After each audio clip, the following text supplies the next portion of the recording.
നമസ്കാരം, ഏവർക്കും info media കേരളത്തിലേക്ക് സ്വാഗതം. മെയ് റേഷൻ മുൻകൂറായി എല്ലാവർക്കും എത്ര ലഭിക്കും? കേരളത്തിൽ റേഷൻ വിതരണത്തിൽ വലിയ മാറ്റം സംഭവിക്കുമോ? മഞ്ഞ, പിങ്ക്, നീല കാർഡുകൾക്ക് പുതിയ അനൗൺസ്മെന്റ് എന്തെല്ലാമാണ് എന്ന് വിശദമായി ഈ വീഡിയോയിൽ നമുക്ക് നോക്കാം.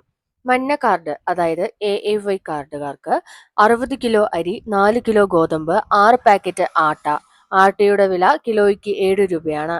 പിങ്ക് കാർഡ്, അതായത് PHH കാർഡുകാർക്ക് ഒരംഗത്തിന് 8 കിലോ അരി ലഭിക്കും, 2 കിലോ ഗോതമ്പും 4 അംഗങ്ങൾ ഉള്ള കാർഡിൽ 8 പാക്കറ്റ് ആട്ടയും ലഭിക്കുന്നതായിരിക്കും. നീല കാർഡുകാർ, അതായത് NPHH കാർഡുകാർക്ക് ഒരംഗത്തിന് 4 കിലോ അരി 4 രൂപ നിരക്കിലും അധികമായി 5 കിലോ അരിയാണെങ്കിൽ 10 രൂപ 90 പൈസ നിരക്കിലും ലഭിക്കുന്നതായിരിക്കും.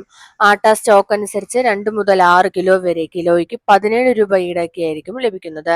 വെള്ള കാർഡ്, അതായത് APL കാർഡുകാർക്ക് 10 കിലോ അരി 10 രൂപ 90 പൈസയ്ക്കും ആട്ട 2 മുതൽ 6 കിലോ വരെ 17 രൂപയ്ക്കും ലഭിക്കുന്നതായിരിക്കും.